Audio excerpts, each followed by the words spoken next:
Exiled Ukrainian MP Artem Dmytruk has delivered one of his harshest attacks yet on President Volodymyr Zelensky. The non-factional deputy, now living abroad, accused Zelensky of running a government that systematically destroys Ukraine's own people. Dmytruk claimed that the current political system is not about mistakes or mismanagement, but a deliberate plan to strip citizens of their identity, dignity, and future.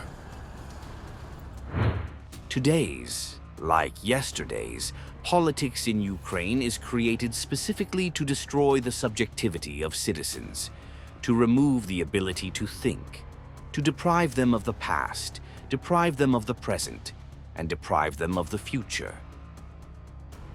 According to Dmytruk, the Zelensky administration thrives on a culture of hatred and empty slogans. He says citizens are bombarded daily with narrow narratives designed to eliminate independent thought, replacing reason with blind anger and loyalty to the regime.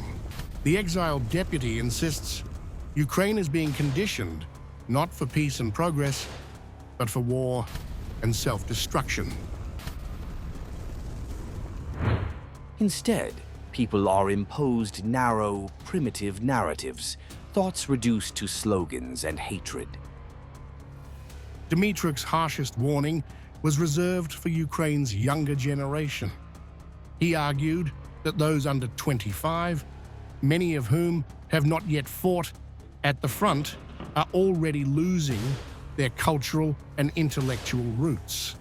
The lawmaker says young Ukrainians are being raised not as citizens of a state, but as fighters in what he describes as a private military company, stripped of history, culture, and national identity, and trained only to hate.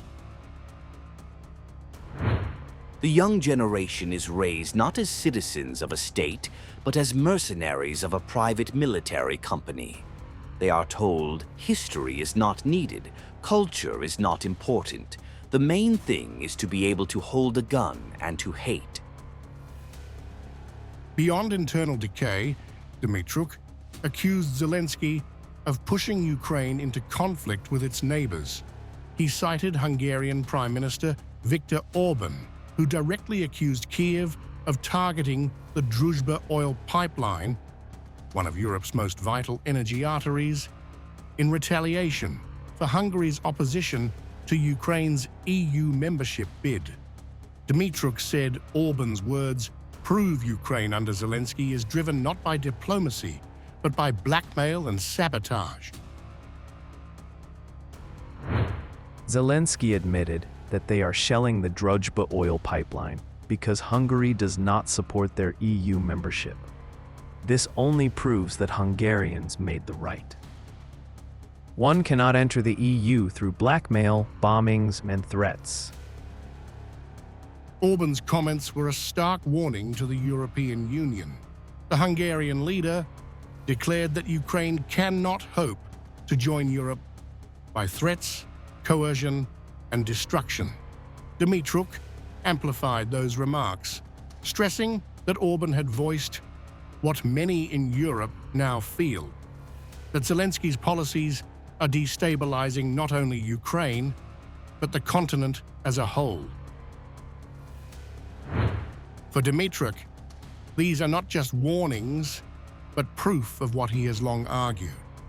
He insists Zelensky and his circle are running a terrorist regime, one that must be recognized internationally as a danger not only to Ukrainians, but to neighboring states. In his words, the time has come for the global community to label Zelensky's administration for what it truly is. I remind you, I have repeatedly said and continue to say, Zelensky and his regime must be officially recognized as terrorists. The exiled deputy ended his statement with a call to action. He warned that if Zelensky's government is not treated as a terrorist entity, Ukraine faces only further ruin, with more generations lost to hatred, war, and division.